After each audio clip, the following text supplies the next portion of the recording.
Hello, welcome. This is Darth Tom here. I'm in a study room in my apartment building. It sounds like the audio is the acoustics are interesting, it's kind of echoey, so I hope the audio quality isn't terrible. So, welcome. This is my first tutorial video. This is just going to be a pretty simple overall tutorial on the concept of this effect because I, as far as I know, invented it and have not been able to find anything else online resembling it. Oh, also, I'm a little under the weather, so I apologize for my voice, and if I cough or have to blow my nose, I'll try and edit that out as much as possible. So, this effect is for creating a lightsaber using chroma keying or green screening, as you may know it. And the traditional way of creating a lightsaber effect is by rotoscoping it or tracing it out frame by frame manually. And this effect, as I'll show you, is not necessarily applicable in every situation. There are some types of footage for which it's better and some for which it's worse. But there are a lot of situations where it may dramatically reduce the amount of time you have to spend on a lightsaber project because you don't have to rotoscope it frame by frame. And as I'll probably show in some other videos, there are other ways to apply a similar effect using chroma keying as I'm doing here. So, as I said, this is going to be a pretty just basic overview of the effect. In the future, I plan to do some more detailed tutorials on this effect as well as some others that I've messed around with, and hopefully some just tutorials on After Effects in general, using its UI and how to use it to create some custom effects that I've tinkered around with, things that aren't specifically built into After Effects, but you can use its tools to create. So, anyway, getting into this effect. This effect, I'm showing you a principle, and it can be done in almost any editing software. You can use tools of your choice, and I'll tell you the ones that I prefer to use, but it's not specific to these. So first thing, I'm using After Effects. I'm on a Mac, but it's no different on PC. In future videos when I go more in depth, I'll make sure to go over the hotkeys, but in this video that shouldn't really be necessary. So just to start, the footage is the important thing. So to begin with, you have a lightsaber prop that needs to be wrapped in something chroma keyable colored. So in this case, I used a bright green. You can use blue. I've found a gaffer's tape that's a neon orange. Normally, orange isn't very good for chroma keying, but that orange is bright enough and specific enough that chroma keying software was able to are able to recognize it well. And because it's gaffer's tape, it was matte. So the requirements are you want a bright, unique color. As you can see in this footage, I have a lot of green behind me, unfortunately, but the green of the prop is bright enough that for the most part it isn't an issue. And you want it to be matte. You don't want a reflective material because with a normal flat green screen, you already want it to be matte. But the issue with this is it's wrapped around a round prop. So if you have uneven lighting and the prop, or the green, whatever material you wrap it with, is shiny or reflective, you'll get bright spots and dark spots, shadows and reflections, and those won't chroma key up properly. So you want a bright, unique, recognizable color that hopefully doesn't appear anywhere else in the footage, and you don't want it to be too reflective. Lighting is also important. So as you can see, if I hold it at certain angles, this was just this shot. So by the way, this footage is several years old. It's just what I have to work with right now. So as you can see, it's lit by the sky. Luckily for me, it was a gloomy day. That gives a very even lighting, but it's still not perfect. And as you can see, if I zoom in here on the prop, the top is lighter and the bottom is darker because of shadows and things. So you want as even lighting as possible. This kind of thing, shadows and hot spots will still occur, but you can usually fiddle around with it enough that it doesn't become too much of an issue. And I have two separate recordings to show you, but I'm going to use one for the demo. So this one right here, I shot with a slow motion setting on my phone. These were both shot on an iPhone, I believe 6S at the time. Yeah, it would be a 6S. So this one is 720 low resolution because I shot it in slow motion. So one of the issues with this effect is you're using the green screen, the chroma keying effect, to highlight the part of the prop that is supposed to glow. So and because it's a lightsaber, it's a thing that's going to be probably moving pretty quickly in a lot of shots. So if you have a shot, let's see, I have it in full resolution because I want to show off the difference in resolution. But if you have a shot, trimmed it down, where the lightsaber is being swung around, you see how you have this motion blur here, and that will be difficult for the chroma keying software to key out because it's not fully there. It's kind of transparent, and so like this part might pick up well, and this part might be less good. And so if you have footage like this, if you have a good keying software, and I'll talk about some in a minute, it might not be too much of an issue. You can also use the effect and then go in and rotoscope the little bits that it leaves out. That's still saving you a lot of time over rotoscoping the entire thing. But you can also think about this, you can think ahead with your footage. So with the slow motion setting on the phone, it shoots with a higher shutter speed, which means less motion blur. So like here, the lightsaber is moving, the prop is moving very fast. You'd only have like this much motion blur. The other thing though is because it's taking images faster, so it gets less light. So this looks darker than this footage. And also just shooting on an iPhone, when you shoot in slow-mo, the resolution is lower. So this one is 720, and this one is in 4K. So I'm not gonna show you, all the tweaking and rotoscoping and stuff for fixing things, but I'm going to use this high resolution footage, and I'm just going to show you getting the effect just right on in a few still frames where it'll work nicely. And then in future tutorials, I'll probably talk about the specifics of how you can tweak it and fix it up. So I'm just going to start with a frame where the prop is in view and it looks nice and it's not blurred. I'm going to duplicate my footage because basically what I'm going to do is I'm going to have one copy that's just the footage, and I'm going to have another copy where I want to get to a point where only the green parts of the prop show up as white over a black background. So you can, I'm going to apply an effect. You can use, these are just plugins that I have. You can use the built-in Key Light 1.2 in After Effects. But yeah, I'm using CC 2017. I haven't updated, haven't done anything in a while. I am going to use Primat, which is a plugin. That's another keying software. It's, although I haven't used this in forever, and it seemed like, there we go, okay. It's been a while since I've used it, so I'm going to select the color that I want it to key out, and then I'm going to, let's see, it's been a while. So right now it's showing me the composition, which means it's showing me this over the background. So what I want to do is I want to tell it to show me the matte. So what that does is I'm going to turn off this background image. This is showing me, normally the green screen is the part that you want to cut out, right, if it's a background. So normally if you have a person standing in front of a green screen and you use a keying software, you select the green screen and you select it to show you the matte. It'll show you the person in the foreground as white over a black background. But what I want to do is I want to get the lightsaber part as white over a black background. Okay, so what I want to do is go over to Channel, Invert.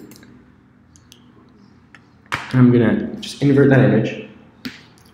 And then, so you see there's still, because there are little hints of green in the background and in the rest of the video, and because the green isn't perfect, and I'm not going to spend too much time doing this right now, but I can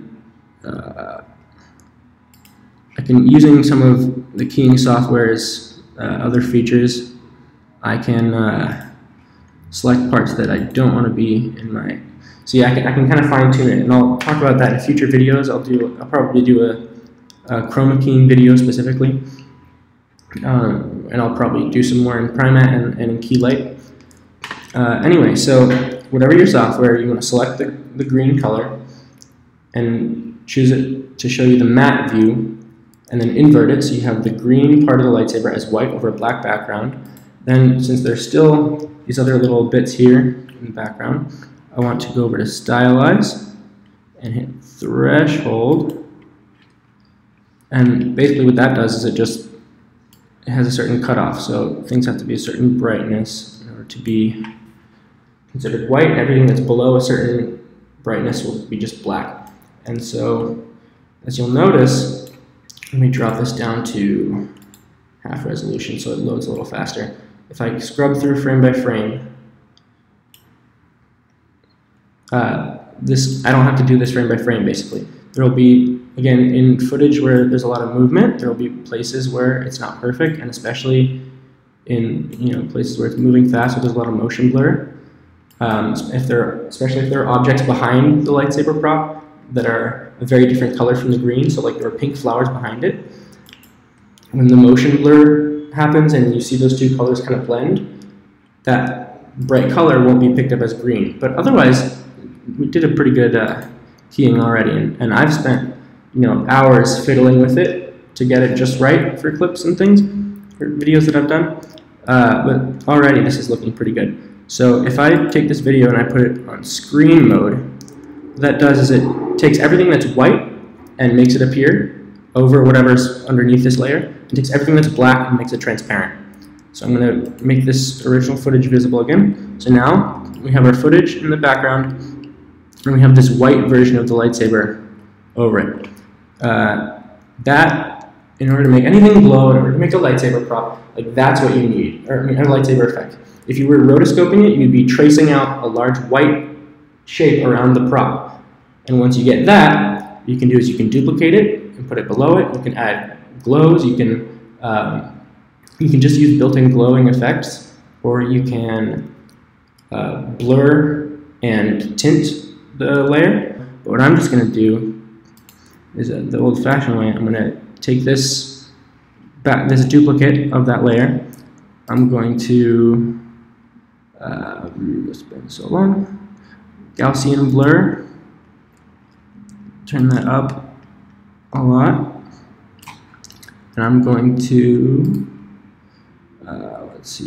apply a tint to it. This is Kylo Ren's lightsaber again, so put a nice red on there. And so what we have is right now we have this layer, which is blurred and colored, and then the layer on top of it, which is just white. And I mean, that's the basic premise of how you create a glow manually. And then we can put more effort and detail into it. So we can make another layer. We can increase the blur. And we can change the color a bit to be, let's see, bit of a. All right, now let's unsolo all these so we can. These are all on screen mode, so they'll overlap with the footage. And we'll just play this through. See, it's following it frame by frame. And so, again, there's a lot of tweaking you can do. You can mess with the glow all you want to make it more detailed and make it more realistic and blend into the scene. You can, screen is good. You can also try some other blending modes that might look more. See, hold on right there. You can see now some issues when it's moving fast. Since this footage has it's 30 FPS, so the shutter speed isn't too high, so there's going to be a lot of motion blur. So we'll see more spots like this where the keying doesn't quite work. So you can fiddle with the keying within Primat or within your chroma keying software. With Primat especially, I found that if I go in there and I do some touch-ups and I click on this spot right here, it'll fix it for most of the footage. And I really like Primat. Here's another instance of motion blur, keeping it from working quite as nicely. You can fiddle with your keying software. if that doesn't have software, what you can do is you can just go in and roto this as you would, and just draw a shape around there that you can actually pre-comp with the white layer, so then it'll automatically apply your glow. So if you go into this layer,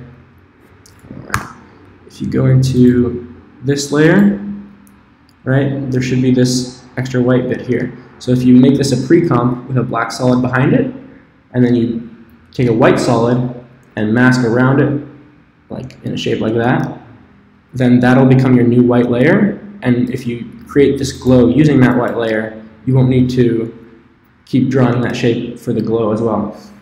And I'm going to talk about that in future videos. This was just a general overview of the effect, and I intentionally chose this footage to show you where it falls short, so I can go over the improvements and touching up to be done in a future video. But this is the general concept of the chroma key lightsaber. As I said, I haven't found anybody online, as hard as I tried, who was doing something like this. I actually got the idea from some video. I'll link it I'll put a link to it if I can find it, from years ago, where someone did a kind of similar effect just using a physical lightsaber prop that lit up and threshold. So it highlighted it as super bright, and he was able to apply a glow to it in post. But I realized, well, hey, what if you just did a similar thing, but where it selected the color rather than the brightness? And thus this effect was born. And like I said, it can be used in a lot of different creative ways beyond just a lightsaber, and it can be improved upon. I can also, if we want to just have some fun here in the last couple minutes, I can, we're in no hurry here. What am I looking for? Turbulent Displace. I want to play Filmright's Turbulent Displace video, but I don't know if that'll get me claimed or what. Can add a little bit of a Turbulent Displace here. This footage is such high resolution that but nope.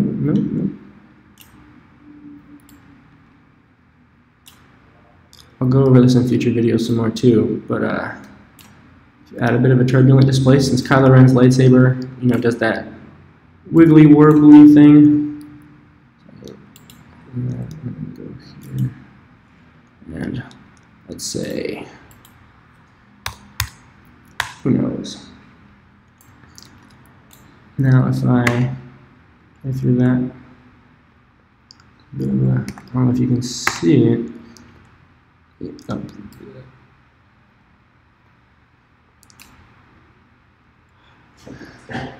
This footage is higher resolution than I've been working with for a while, so my computer's running a bit slower than I would like. But now we've got that little warble to Kylo Ren's lightsaber, which is a unique look that I really like.